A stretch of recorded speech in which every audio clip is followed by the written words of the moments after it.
जय श्री ओम नमः शिवेभ्य नमो अरिहंताण नमो सिद्धाण नमो आर्य नमो वज्राय नमो लोहे सबसा मोक्षमार्गस्य नेतारं वेत्तारं कर्मभूभृतां ज्ञातारं विश्वतत्त्वानां वन्दे तद्गुणलब्धये।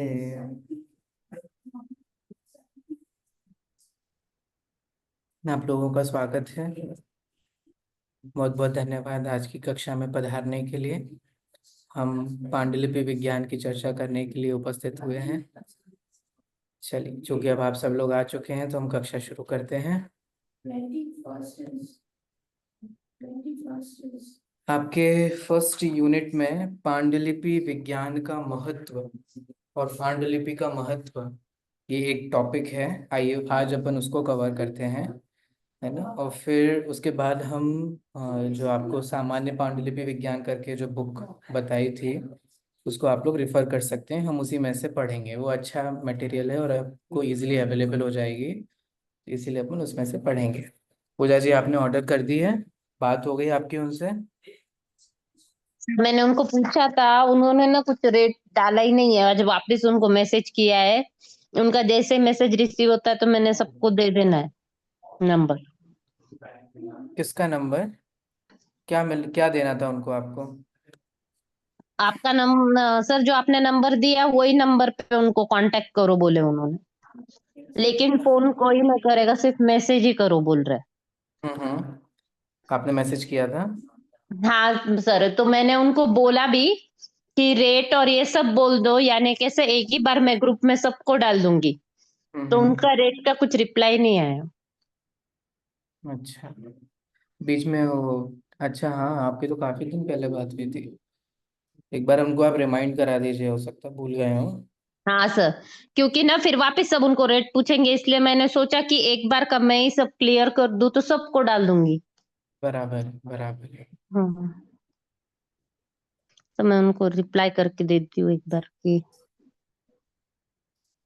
चलिए, तो अभी तो हम अन्य विषय पढ़ रहे हैं। इसके नोट्स आप लोग बना सकते हैं और आज इसको पढ़ लेंगे और फिर बाकी, फिर नेक्स्ट जो कल की में भी क्लास होगी वो अपन सामान्य पांडुलिपि विज्ञान में से जो विषय है उसमें से धीरे धीरे करके पढ़ेंगे। ठीक है, जो जो विषय उसमें लिखे हुए हैं तो मैंने वही सोचा कि कई जगहों से मैटर करेक्ट करने से अच्छा है आप लोग कंफ्यूज होंगे, और उसमें बहुत अच्छे से दिया हुआ है तो अपन उसी में से ही पढ़ेंगे। आप लोग पीडीएफ उसकी अवेलेबल मैंने आपको कराई दी है।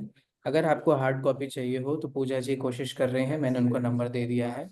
कितने की मिलेगी, कैसे क्या होगा, वो सारा पूछ के आप लोगों को शेयर कर देंगे। ठीक है, बाकी कोई ज़रूरी नहीं है। अगर आप सॉफ्ट कॉपी से ही पढ़ सकते हो तो भी कोई प्रॉब्लम नहीं है। अगर आपको हार्ड कॉपी चाहिए हो तो फिर आप ऑर्डर कर सकते हैं। चलिए शुरू करें अपन। जी तो सर। ये जो अभी जो हम कवर करने वाले हैं, कोमल जी कुछ कहना चाह रहे हैं? No sir. ओके, तो अभी जो हम कवर करने वाले हैं वो पांडुलिपि के महत्व और उसकी आवश्यकता। ठीक है, ये दोनों ही क्वेश्चंस जो हैं ये एक साथ कवर हो जाएंगे। अगर आपको उसकी इम्पोर्टेंस समझ में आ रही है तो उसकी नीड भी समझ में आ जाएगी। उस चीज़ की ज़रूरत क्यों है? क्योंकि उसकी इम्पोर्टेंस है। ठीक है, तो उसकी नीड और इम्पोर्टेंस, अगर इससे रिलेटेड कोई क्वेश्चन आता है कि पांडुलिपि का क्या महत्व है, पांडुलिपि की क्या उपयोगिता है, ठीक है, इस संदर्भी जो प्रश्न आएगा तो उसमें आप ये सारी चीज़ें कवर कर सकते हैं। तो हम अलग अलग पॉइंट्स के थ्रू समझेंगे कि पांडुलिपि क्यों जरूरी है, क्योंकि उसका ऐतिहासिक महत्व भी है, उसका दार्शनिक महत्व भी है। ठीक है, बहुत अलग अलग दृष्टिकोणों से उसके महत्व हैं। ये शॉर्ट में अपन इसको समझते हैं। सबसे पहले पांडुलिपि का ऐतिहासिक महत्व। इतिहास क्या होता है?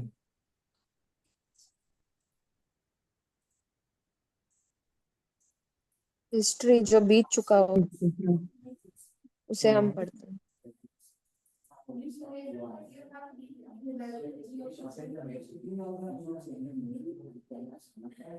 इतिहास क्या होता है?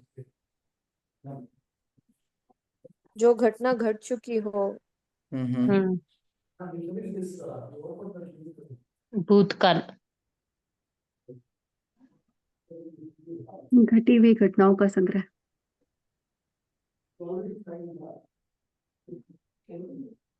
हाँ, तो पूर्व में जो घटनाएं घटित हुई, या कोई कुछ भी हो सकता है, वो घटना भी हो सकती है किसी व्यक्ति के साथ, किसी देश में, किसी समाज में। ठीक है, ऐसी कोई भी घटना घटित होती है, जब हम उसको टाइम पीरियड के अकॉर्डिंग लिखते हैं तो वही सब कुछ इतिहास कहलाता है। पांडुलिपियों से हमें ऐसे इतिहास की चीजें भी देखने को मिलती हैं। कैसे? आइए समझते हैं। आप में से पढ़ेगा कोई? मैं पढ़ती हूँ सर। पांडुलिपि का ऐतिहासिक महत्व। लिपियां प्राचीन सभ्यताओं और संस्कृतियों के ज्ञान का प्रमुख स्रोत है। इनके माध्यम से हमें न केवल भारतीय बल्कि विश्व की प्राचीन सभ्यताओं के बारे में जानकारी मिलती है। प्राचीन भारतीय ग्रंथों का संरक्षण। पांडुलिपियों के माध्यम से हमें वेद, उपनिषद, पुराण, रामायण, महाभारत और आयुर्वेदिक ग्रंथों जैसे प्राचीन ग्रंथों की जानकारी मिलती है। ये ग्रंथ न केवल धार्मिक और दार्शनिक ज्ञान को संरक्षित करते हैं, बल्कि प्राचीन भारत के सामाजिक, आर्थिक और राजनीतिक ढांचे को भी समझाने में मदद करते हैं। उदाहरण: चरक संहिता और सुश्रुत संहिता जैसे आयुर्वेदिक ग्रंथों में प्राचीन चिकित्सा पद्धतियों का विस्तृत विवरण मिलता है। महाभारत और रामायण जैसे महाकाव्यों के माध्यम से प्राचीन भारतीय समाज के मूल्य, संस्कृति और नैतिकता को समझा जा सकता है। अब ऐतिहासिक रुकिए घटनाओं रुकिए, अब इसमें पांडुलिपि के बारे में बता रहे हैं। तो पांडुलिपि का सबसे पहले ऐतिहासिक महत्व क्या है उस चीज को समझा रहे हैं। तो आज हमें जो भी अपने पुराने ग्रंथ प्राप्त हुए हैं, चाहे वे वेद हो, चाहे वे उपनिषद हो, ये ओवरऑल भारतीय संस्कृति और भारतीय साहित्य की बात कर रहे हैं अपन। ठीक है, रामायण हो, महाभारत हो, आयुर्वेदिक ग्रंथ हो, तो ये सारे ग्रंथ जो हैं इनके बारे में हमें ये कैसे मिले? पांडुलिपियों के बारे में ही तो मिले। अब कोई भी ग्रंथ जो होता है, उस ग्रंथ में सिर्फ एक ही चीज नहीं होती है, उसमें ग्रंथ की विषय वस्तु के अलावा भी बहुत सारी चीजें उसमें शामिल की गई होती हैं। कई बार क्या होता है ना, हमारा ये दृष्टिकोण रहता है, अरे ये तो धर्म के ग्रंथ हैं, ये तो दर्शन से रिलेटेड ग्रंथ हैं। कभी आपने उनको उस दृष्टि से पढ़ा नहीं, इसलिए आपको धर्म दर्शन के ग्रंथ लगते हैं। फॉर एग्जाम्पल, हमारे आगमों में सिर्फ धर्म और दर्शन की ही बातें हैं। हाँ, और उसमें क्या होगा? नहीं, अगर आपको लगता है कि हमारे आगमों में सिर्फ धर्म और दर्शन की ही बातें हैं, माने जैन धर्म के बारे में बताया गया है, जैन दर्शन के बारे में बताया गया है, सिर्फ इतना ही है, तो आप गलत हैं। तो हमें क्या मिलेगा उसमें? आपको बहुत सारी चीजें मिलेंगी उसमें। धर्म और दर्शन के तत्वों के अलावा भी आपको स्वास्थ्य विज्ञान मिलेगा, भोजन के बारे में पता चलेगा, आपको रहन सहन के बारे में पता चलेगा, क्या क्या पहना जाता था, क्या खाया जाता था, कैसे बनाया जाता था, कैसे लोग रहते थे, राजा कैसे होते थे, लोगों की लाइफस्टाइल क्या होती थी, ये सारी चीजें आपको मिलेंगी। इसको बोला जाता है कल्चरल स्टडी करना। आप लोग ग्रंथों की फिलोसफिकल रिलीजियस स्टडीज तो करते हैं, लेकिन ग्रंथों की कल्चरल स्टडी क्या है? उसमें कल्चर के बारे में क्या क्या बताया गया है, लोग कैसे रहते थे, किसको पूजते थे, उनके विश्वास क्या थे, उनकी मान्यताएं क्या थी, उनका रहन सहन क्या था, उसके बारे में भी आपको बहुत सारी चीजें जो है वो मिलती है। चरक संहिता और सुश्रुत संहिता, इसके नाम सुने हैं? ये आयुर्वेद के ग्रंथ हैं, है ना, जिसमें आयुर्वेद के बारे में बहुत सारी चीजें हमें जानकारी मिलती है ना। इसमें स्वप्नों के बारे में भी जानकारी मिलती है। अगर आप ये स्वप्न देख रहे हैं तो इस स्वप्न का क्या अर्थ है, इस स्वप्न के बारे में क्या है, स्वप्न कैसे कैसे होते हैं। ठीक है, आपको इस अब ये सब चीजें क्या हैं, ये सारी चीजें आपकी साइकोलॉजिकल स्टडी से रिलेटेड होती है, तो आपको साइकोलॉजी भी मिलेगी। पर हम उस दृष्टि से देखते नहीं, जब तक हम देखते नहीं तब तक हमें समझ नहीं आता, मिलता नहीं। तो हम लोगों को भी अपने ग्रंथों को इन दृष्टियों से देखना शुरू करना चाहिए। ठीक है, उसमें अ, आयुर्वेद की चीजें मिलेंगी, मैथमेटिक्स की चीजें मिलेंगी, ज्योग्राफी की चीजें मिलेंगी, उसमें आर्किटेक्ट की चीजें मिलेंगी। ये सारी चीजें भी आपको उसमें देखने को मिलेंगी। ठीक है, अब जैसे कि उदाहरण के लिए महाभारत और रामायण है।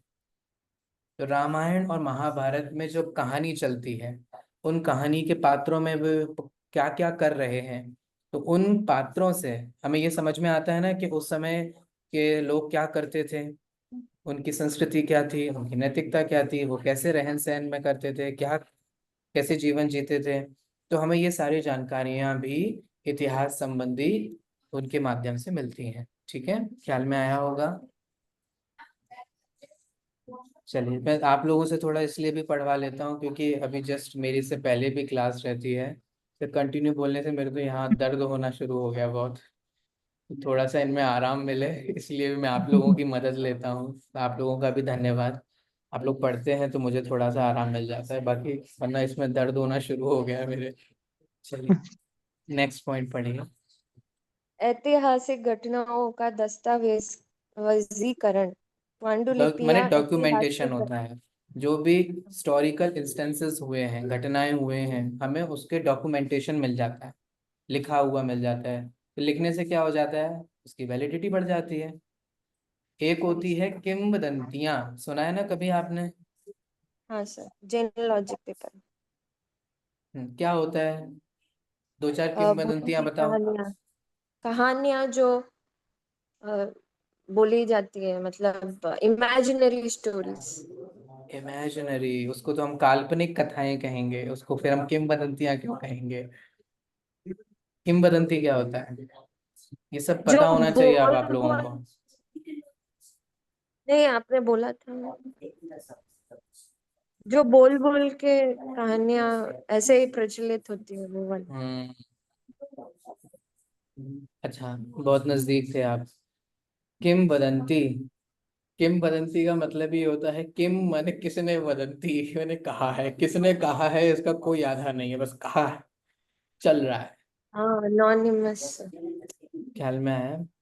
जैसे कि हम, हाँ आप सर। देखो, आप लोग भी जहाँ जहाँ रहते हो वहाँ कितनी किंवदंतियां चलती होंगी। सुनो, इस पेड़ के नीचे ऐसा मत करना, यहाँ ऐसा क्यों, किसने कहा था? हमसे भैया ने कहा था। हम भैया से पूछ रहे हैं, भैया तुमसे किसने कहा था? हमसे उसने कहा था। अब किसने किससे कहा था ऐसे ढूंढने जाओगे तो अनवस्था दोष है।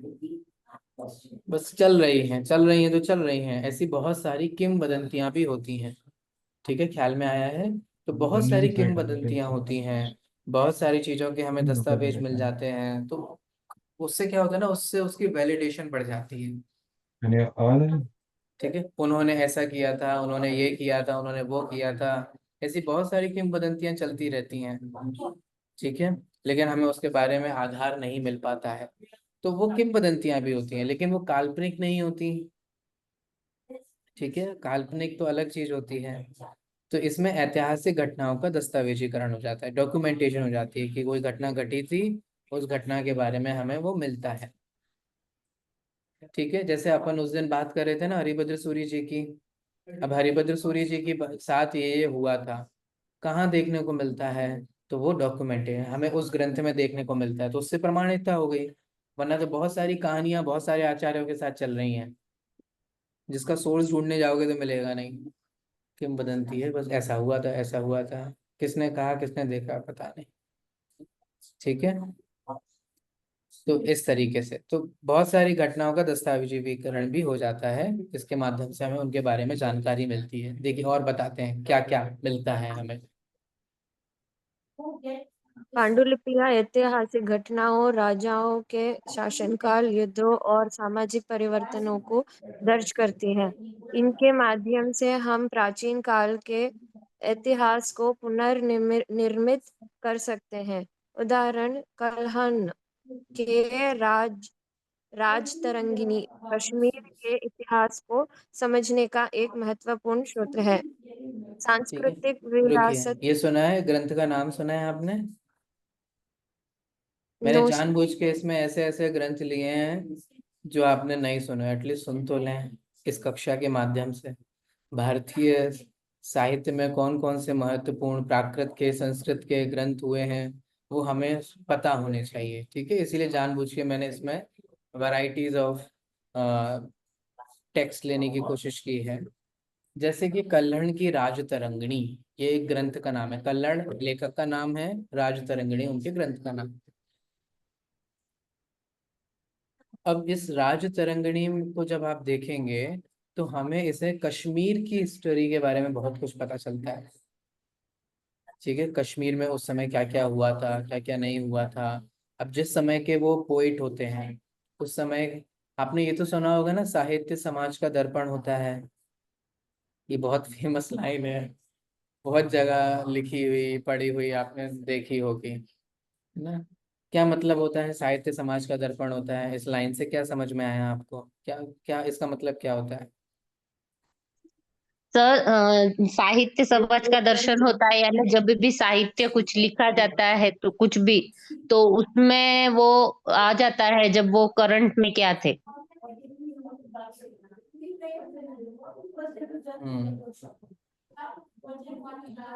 समाज का लिटरेचर दर्पण। एक ऐसी चीज है जो हम्म सोसाइटी को दर्शाता है, हम्म। हम्म तो इमेज को बताता है सोसाइटी कैसा है क्या है। तो जैसे मान लो आपको समझना हो कि 5वीं शताब्दी में महिलाओं को कैसे ट्रीट किया जाता था, उनकी उनकी क्या उपयोगिता होती थी, या उनकी क्या वैल्यू होती थी, या उनका समाज में क्या स्थान होता था, ये कैसे समझेंगे अपन? टाइम मशीन से जाकर के, अवधि ज्ञान से, ये कुछ और ऑप्शंस भी हैं, केवल ज्ञान से। लेकिन अगर मत शुद्ध साहित्य ज्ञान से समझना हो तो कैसे समझेंगे? साहित्य के द्वारा, साहित्य के द्वारा। हाँ, जब चित्र। हम 5th सेंचुरी का लिखा हुआ कोई ग्रंथ पढ़ेंगे और उसके बारे में चीजों को देखेंगे, तब हमें समझ में आएगा कि 5th सेंचुरी में वहां पर क्या रोल होता था। ख्याल में आया? सभी को समझ में आ रहा है ना? तो उस समय महिलाओं का क्या रोल होता था, तो ये हमें कैसे देखने को मिलेगा? जो महिला पात्र है उनको, तो हम देख रहे हैं कि कोई महिला अपने अधिकार के लिए लड़ रही है, तो हम कहेंगे देखो उस सेंचुरी में महिलाएं अपने अधिकार के लिए भी बोलती थीं, अपने अधिकार के लिए वो बात कहती थी, वो विनम्रता से रहती थी, या कुछ भी। या हम देखेंगे कि एक कोई महिला है, उस पर अत्याचार हो जा रहे हैं लेकिन वो कुछ नहीं कर रही हैं, तो हम सोचेंगे कि महिलाएं नहीं बोलती थी, वो चुपचाप रहती थी, वे अपनी बात नहीं कहती। मतलब इस तरीके, आइडिया लग पा रहा है आप लोगों को मैं क्या कहने की कोशिश कर रहा हूँ? तो किस सेंचुरी में किसको साथ कैसा क्या हुआ है, ठीक है। एक लेखक की क्या वैल्यू होती थी, तो हम देखेंगे कि राजा लेखक की प्रशंसा कर रहा है, लेखक को बहुत सम्मानीय स्थान दे रहा है, तो हमें ख्याल में आ जाएगा कि उस सेंचुरी में लेखक की क्या वैल्यू होती थी, ठीक है। आइडिया लग रहा है? ऐसे ही एक राजा संतों के साथ कैसे बिहेव करते थे, ये हमें कैसे समझ में आएगा? तो आपको बहुत सारी चीजें मिलती है ना, जैसे अकबर की जैन साधुओं के साथ चर्चा हुई थी, वार्ता हुई थी, है ना, उन्होंने एक्सचेंज किए थे बहुत सारे थॉट्स। तो ये सारी चीजें हमें देखने को मिलता है कि अच्छा, अकबर भी जो था वो भी थोड़ा खुले दिमाग का था, वो साधुओं से मिलता था, सुनता था, समझता था, पर्यूषण के दिन हिंसा को रोक देता था। तो ये सारी चीजें हमें कैसे पता चलती हैं? ये सब चीजें हमें पता चलती हैं इन्हीं डॉक्यूमेंटेशन के कारण, ठीक है। तो बहुत सारे ग्रंथों में जब हमें इस तरीके की कहानियां, इस तरीके के प्रसंग, घटनाएं देखने को मिलती हैं, तो वो हमें मैन्युस्क्रिप्ट्स के थ्रू ही मिलती हैं, ठीक है। इसलिए ये बहुत इंपॉर्टेंट है,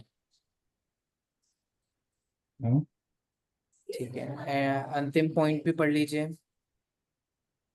सांस्कृतिक विरासत का संरक्षण। पांडुलिपियां न केवल धार्मिक और ऐतिहासिक ज्ञान को संरक्षित करती है, बल्कि प्राचीन कला, संगीत, नृत्य और वास्तुकला के बारे में भी जानकारी प्रदान करती है। उदाहरण, नाट्य शास्त्र और संगीत रत्नाकर जैसे ग्रंथों में प्राचीन भारतीय कला और संगीत के सिद्धांतों का विस्तृत विवरण मिलता है। ठीक है, मैं एक बात जानना चाहता हूँ आप लोगों से। आप लोगों में से आपने कभी कोई पुराण या चरित्र ग्रंथ पढ़ा है? और कौन सा पढ़ा है उसका नाम बताइए।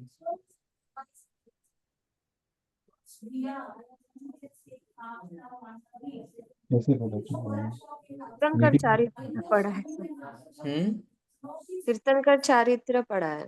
इट्स अ वीडियो और इट्स नीट किसने लिखा है, कब का है, थोड़ा इट इंफॉर्मेशन बताइए। वो तो याद नहीं है, देखना पड़ेगा। तो किसने लिखा है ये नहीं पता, लेकिन मीन्स सिकंदर खान में बहुत जाते थे तीर्थंकर चारित्र। 3 या 4 तीर्थंकरों का एक का चारित्र लिखा होता है। तीर्थंकर चरित्र हाँ, कब का लिखा हुआ है? नहीं पता उतना सर। ध्यान नहीं दिया ये सर मुझे हम ऐसा लग लोग रहा है ने। ये तो कंपाइलेशन किया होगा बाद में हिंदी में। हाँ, ये सर कंपाइलेशन है, हिंदी का ही है सर। हाँ हो ठीक है, ये तो बात है, मैं तो मूल कोई लिखा हुआ पढ़ा है। 2-4 नाम तो बता दो मुझे, कि सुने हुए हों, पढ़े हुए हों। पुराण क्या होते हैं ये सब आपने पढ़े होंगे ना फर्स्ट सेमेस्टर में। सब मौलिक इतिहास पढ़ा था। और उत्तराधुनिक। अरे ये तो बहुत ही दयनीय हालत हो गई, ऐसे नहीं होना चाहिए। सर वो चारित्र उसमें से ही लिया था सर, जो आप तीर्थंकरों का बोल रहे हैं ना।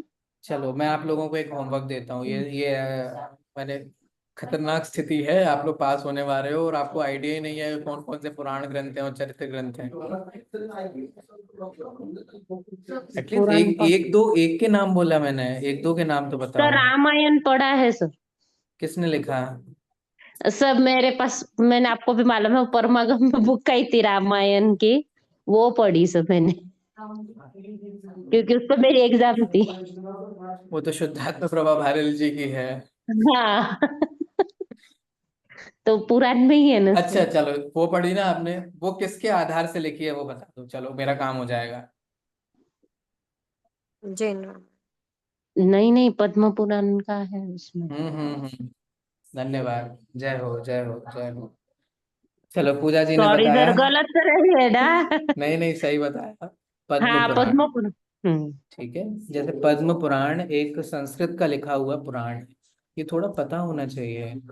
ठीक है, पद्म पुराण एक संस्कृत का पुराण है। विमल सूरी का लिखा हाँ हुआ पौवम चरियम है। अपनी जैन रामायण के बारे में कुछ सुदबुद नहीं?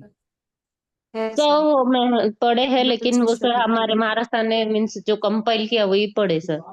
आप लोग ना वो सेकेंडरी वहां से। सोर्सेज पे बहुत ज्यादा रिलाई करते हो, जबकि मैं आपको बार बार बोल रहा हूँ कि प्राइमरी सोर्सेज पे जाओ, हाँ हाँ मूल से पढ़ो, मूल से पढ़ो, मूल पे जाओ। हाँ।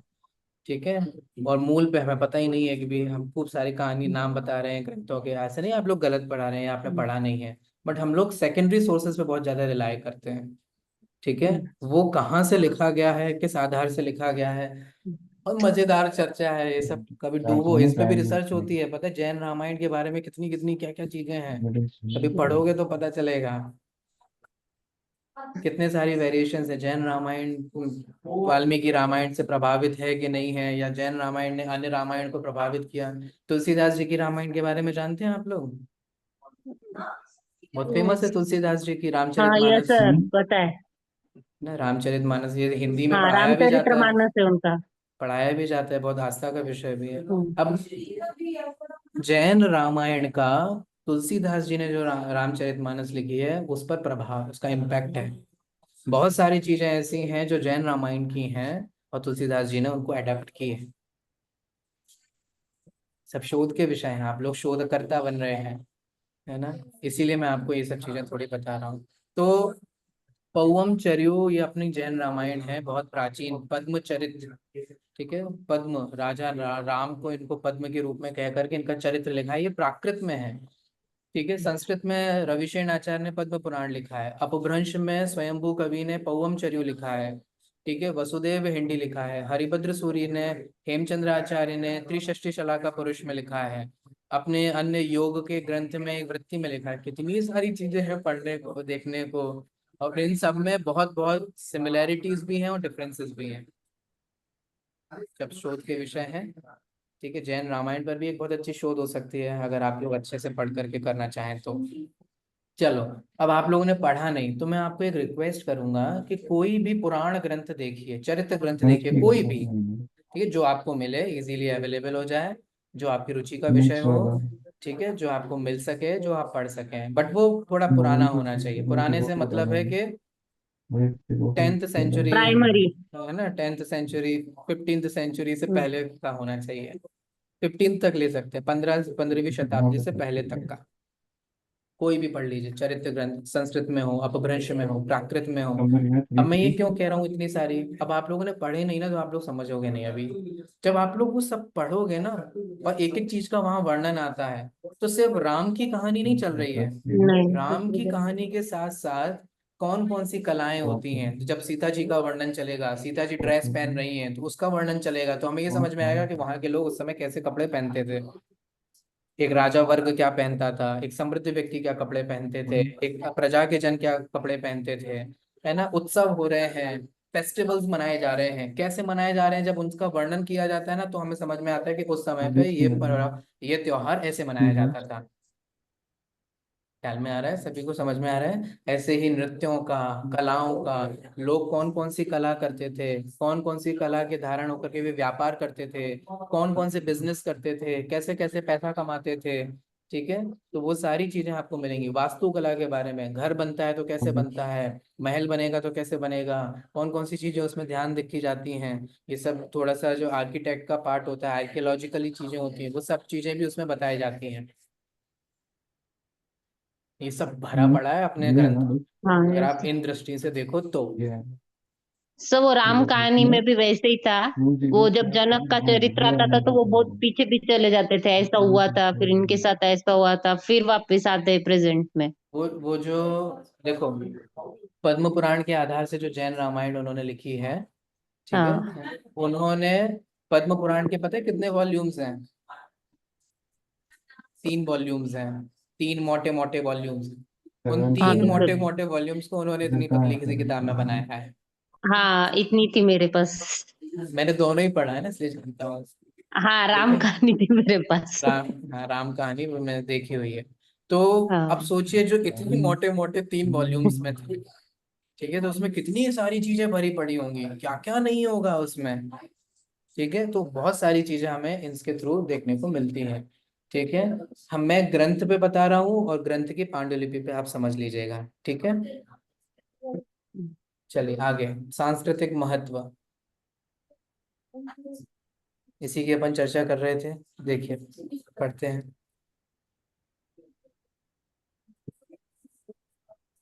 पांडुलिपियां भारतीय साहित्य, कला, संगीत, नृत्य, दर्शन की समृद्ध समृद्ध। समृद्ध समृद्ध परंपरा को दर्शाती है।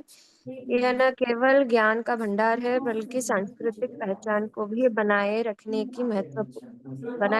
में महत्वपूर्ण भूमिका निभाती है। साहित्य और कला का संरक्षण, पांडुलिपियों में संस्कृत, पाली, प्राकृत और अन्य भारतीय भाषाओं में रचित साहित्य कृतियां शामिल है।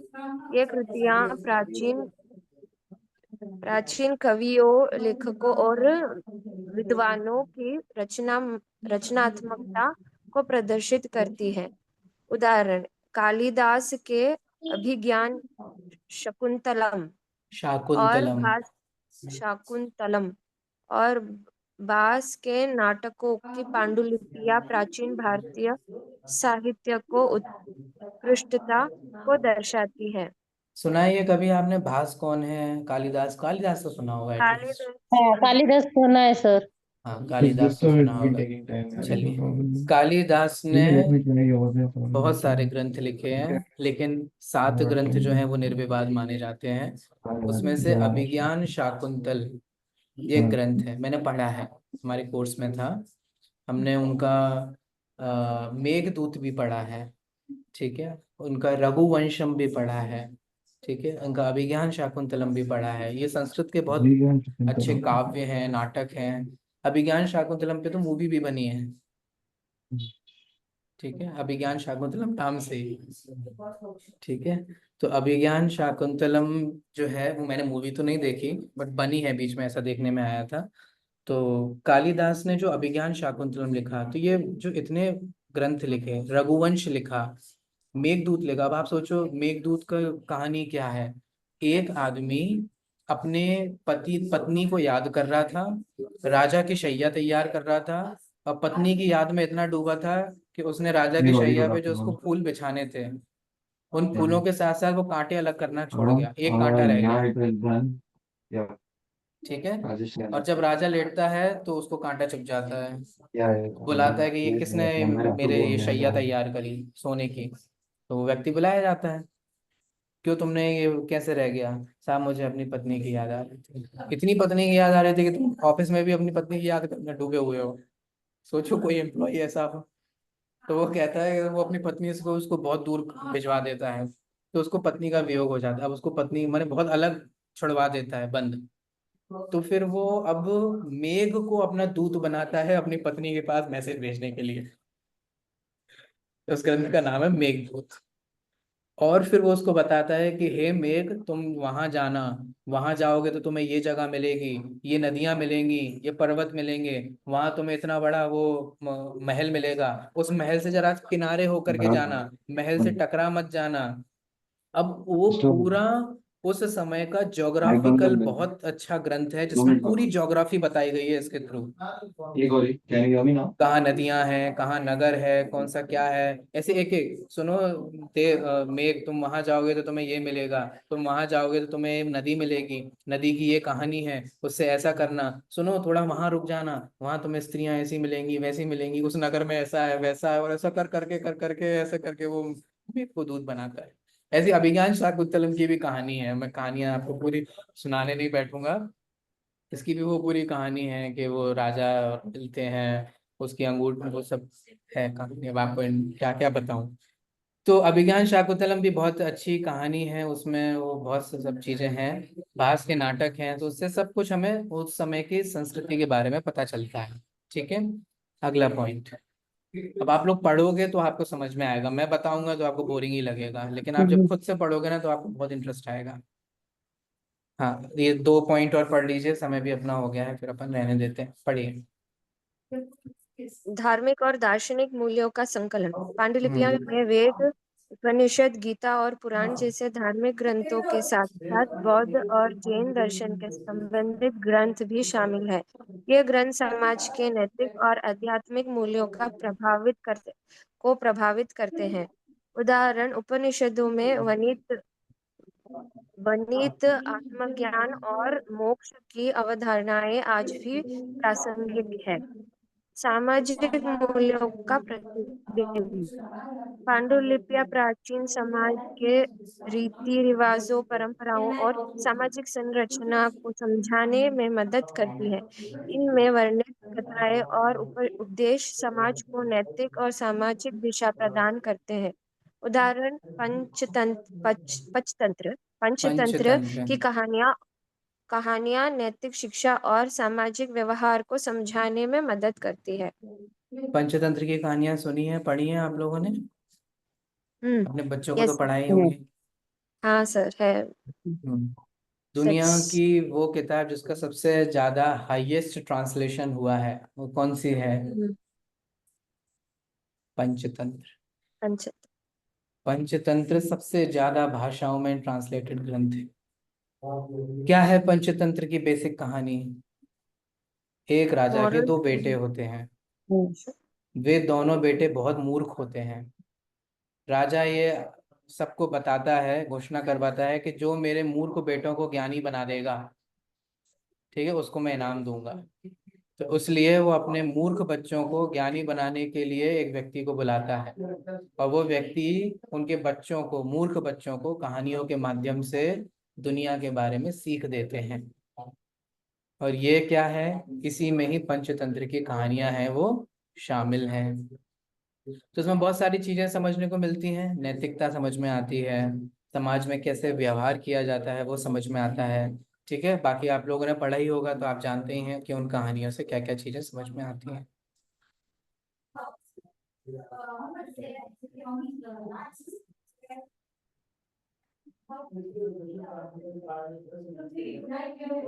तो उनका मैसेज आ गया है सर। हम्म। उन्होंने बोला है कि 200 रुपीज पर कॉपी लगेगा, 150 पे बुक का पेमेंट है, 50 रुपीज वो कुरियर करेंगे। और उन्होंने अकाउंट नंबर भी दिया है स्क्रीनशॉट निकल के। अच्छा, ठीक है, हाँ, बढ़िया है। IFSC कोड के साथ। हम्म, तो उन्होंने वही बोला कि सबने एड्रेस विथ पिन कोड भेजना। ठीक है, आप अपने ग्रुप में ये डिस्कस कर लीजिएगा, सबको हाँ बता यस सर। दीजिएगा। सर ठीक है डालती हूँ मैं ग्रुप में। सर, जिस किसी को भी बुक चाहिए हो। हम्म। चलिए, लास्ट है पांडुलिपि का शैक्षणिक महत्व। पढ़िए, फिर ये टॉपिक खत्म हो जाएगा, तो आज एक दिन में पढ़िए।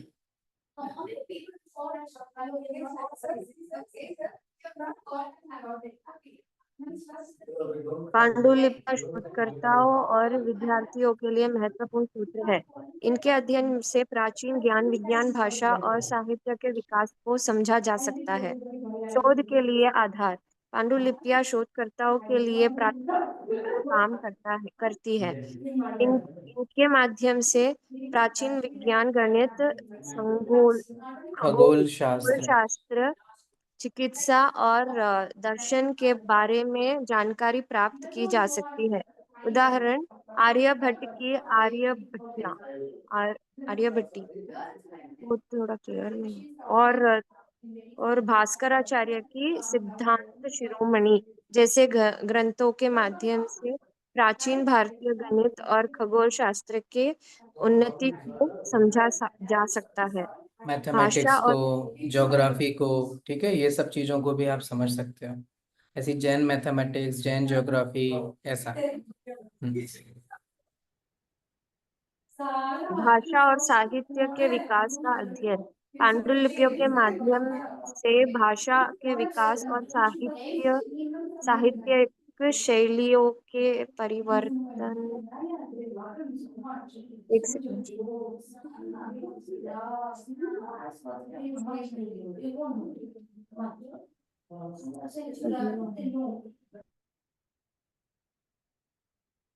परिवर्तन को समझा जा सकता है। यह संस्कृत, पाली, प्राकृत और अन्य प्राचीन भाषाओं के अध्ययन के लिए महत्वपूर्ण है।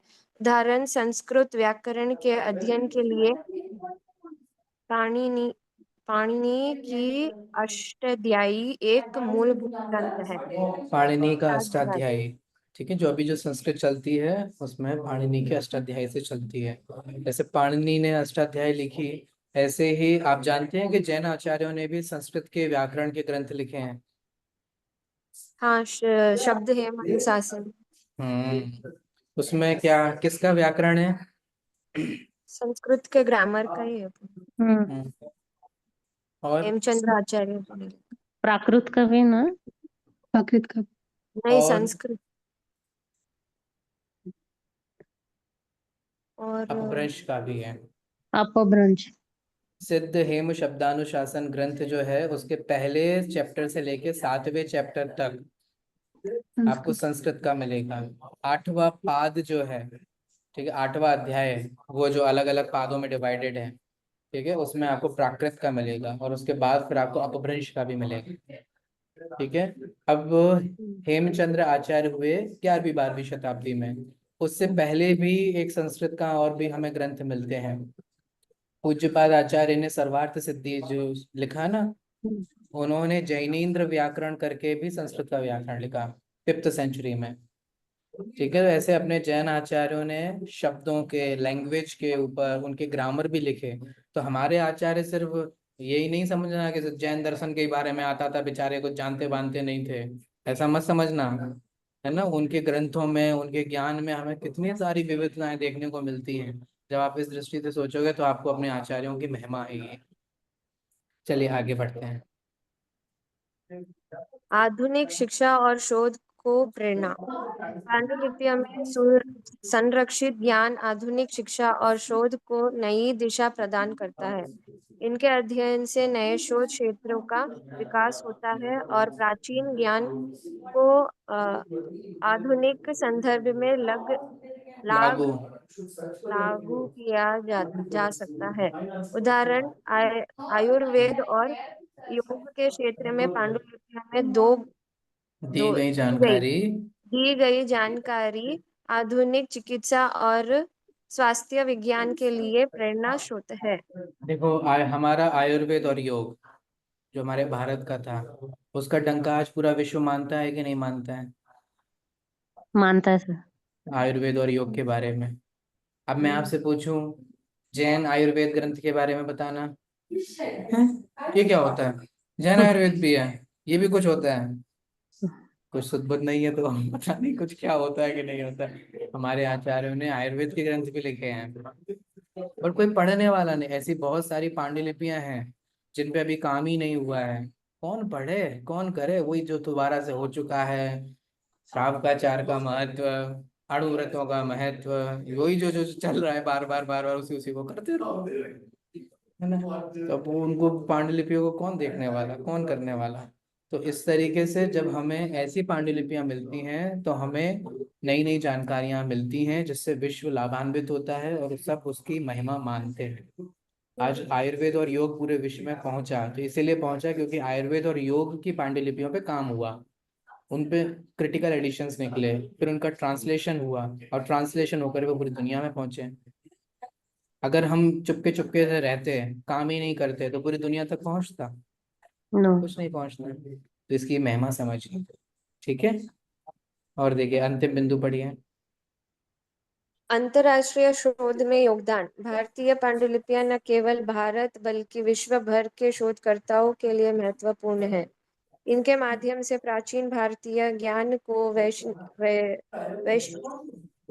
वैश्विक स्तर पर प्रसारित किया जा सकता है।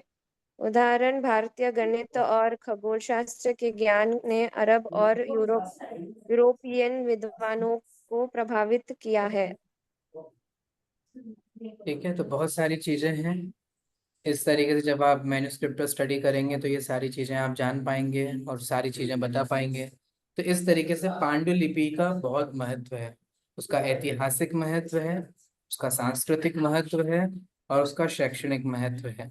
ठीक है, तो उसका हिस्टोरिकल, कल्चरल, एजुकेशनल, तीनों ही इम्पोर्टेंस है। और वो तीनों ही इम्पोर्टेंस को समझ करके हमें पांडुलिपि अध्ययन को समझना चाहिए, और उसके महत्व को समझ करके उसको बचाना चाहिए। ठीक है, अभी इतने ही रहने देते हैं, बाकी का अपन कल पढ़ेंगे। आपको कुछ पूछना हो तो पूछ सकते हैं। रमेश जी, कैसी चल रही है आपकी पढ़ाई?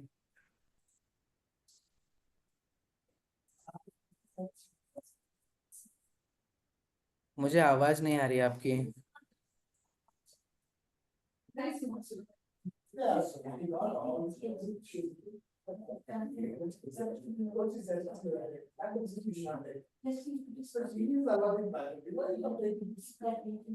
आपकी आवाज नहीं आ रही। मुझे ही नहीं आ रही कि आप लोगों को भी नहीं आ रही है? नहीं आ रही है सर। नहीं आ रही ना?